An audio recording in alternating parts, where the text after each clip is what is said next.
Once upon a time, there was a young woman named Emily who loved babysitting. She enjoyed spending time with children and earning some extra money.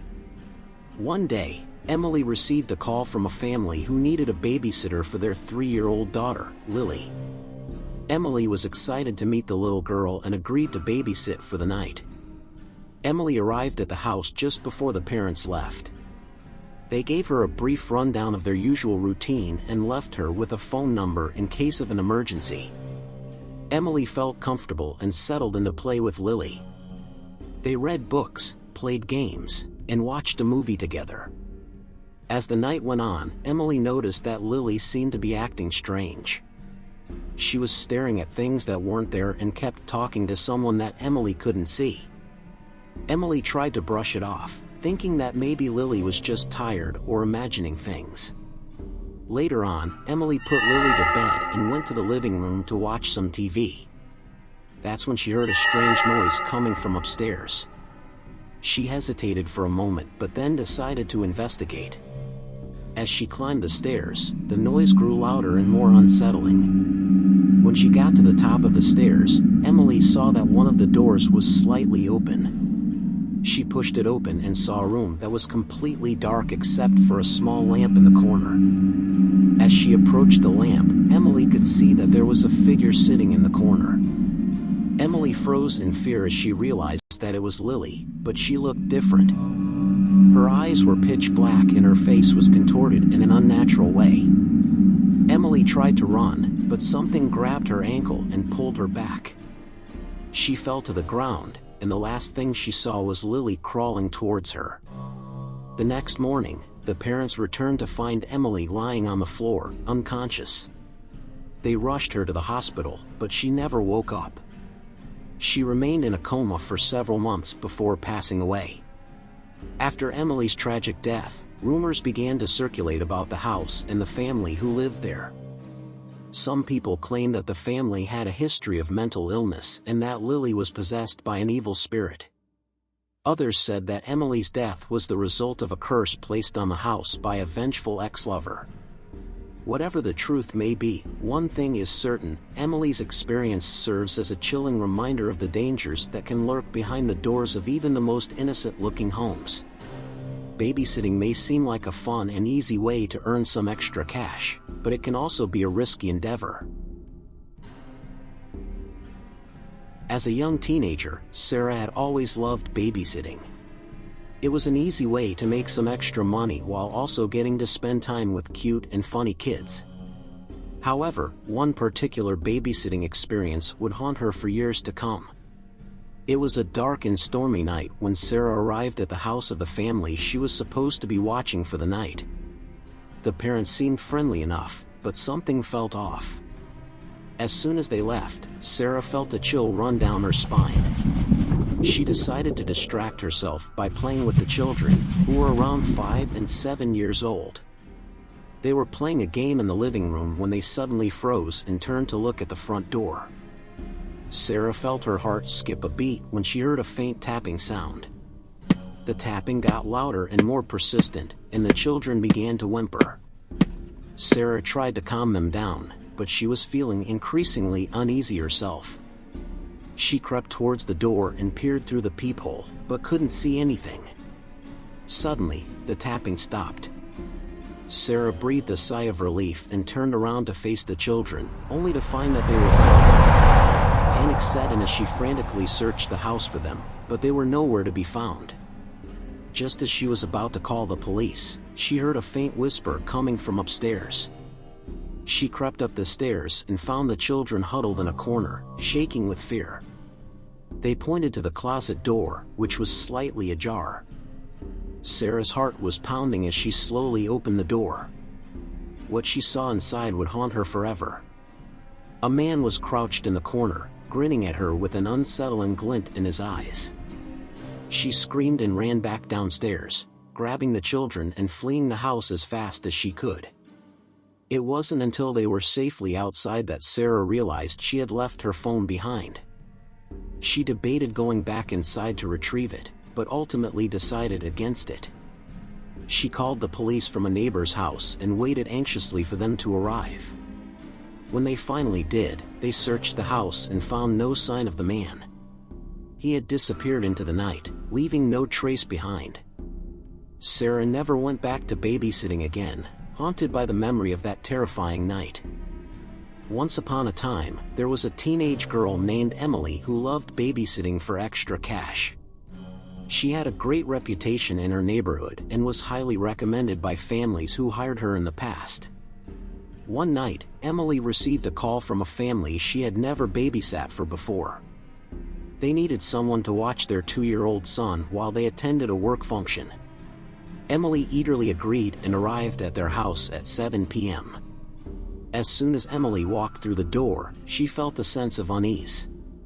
The house was dimly lit, and there were no pictures or decorations on the walls.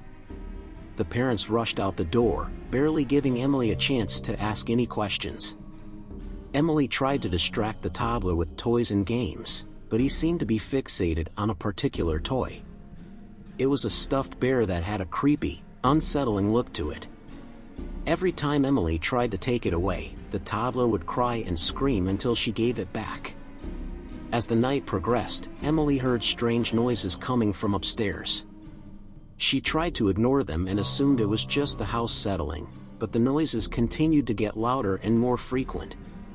Then, Emily noticed a figure watching her from outside the window. It was too dark to make out any features, but she could tell it was a man. She panicked and locked all the doors and windows, hoping the parents would return soon. Just as Emily was about to call the police, she heard the front door creak open. It was the parents, who had returned earlier than expected. Emily quickly explained what had happened, and the father searched the house while the mother comforted the crying toddler. After a few minutes, the father returned with a horrified look on his face. He explained that the house used to belong to a man who had kidnapped and killed several young children, including his own son. The man had been caught and sentenced to life in prison, but his spirit was said to haunt the house. Emily was relieved to leave the house and never babysat for that family again. She learned a valuable lesson to trust her instincts and always ask questions before accepting a babysitting job. It was a dark and stormy night when Jen arrived at the Johnsons' house for her first babysitting job. She had heard a few stories from friends about creepy things happening while babysitting, but she never believed them until now. The Johnsons were going out for a late-night party, and Jenna was to watch their 5-year-old daughter, Lily. As soon as they left, the house became eerily quiet, except for the howling wind outside. Jenna sat down on the couch, trying to keep herself busy by scrolling through her phone. Suddenly, she heard a faint sound coming from upstairs. It sounded like someone was shuffling around in Lily's room. Jenna slowly made her way upstairs, her heart pounding in her chest. As she entered the room, she saw Lily fast asleep in her bed. However, Jenna couldn't shake off the feeling that something was off. She turned around to leave the room when she saw a shadowy figure standing in the doorway. Jenna froze, unable to move or speak. The figure slowly made its way towards her, revealing a terrifying face that seemed to be contorted into a permanent sneer. Jenna tried to scream, but no sound came out. She closed her eyes tightly, hoping that it was all just a nightmare. When she opened her eyes, the figure was gone. Jenna quickly gathered Lily and ran out of the house, not stopping until she reached her own home.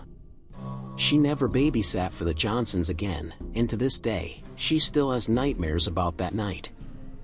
Years later, Jenna found out that the Johnsons' house was built on an old Native American burial ground, and many strange occurrences had been reported in the area. She realized that her experience was not just a creepy story, but a true horror story that she would never forget. Jenna tried to shake off the experience, but the memory lingered with her long after that fateful night. She was haunted by the figure she had seen and wondered if she had just imagined it all. But the more she thought about it,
some time. She said that Jenna had unknowingly invited negative energy into her life and that it was time to cleanse her spirit. The old woman performed a ritual that involved smudging sage around Jenna's room and chanting a prayer. As she did so, Jenna felt a weight lifting from her chest, and the chill in the room dissipated. When the ritual was over, the old woman hugged Jenna and told her to be careful with the company she kept. From that day on, Jenna was more mindful of the people and places she allowed into her life. She still occasionally experienced paranormal activity, but she no longer felt powerless against it. She realized that sometimes the scariest stories are the ones that teach us the most profound lessons.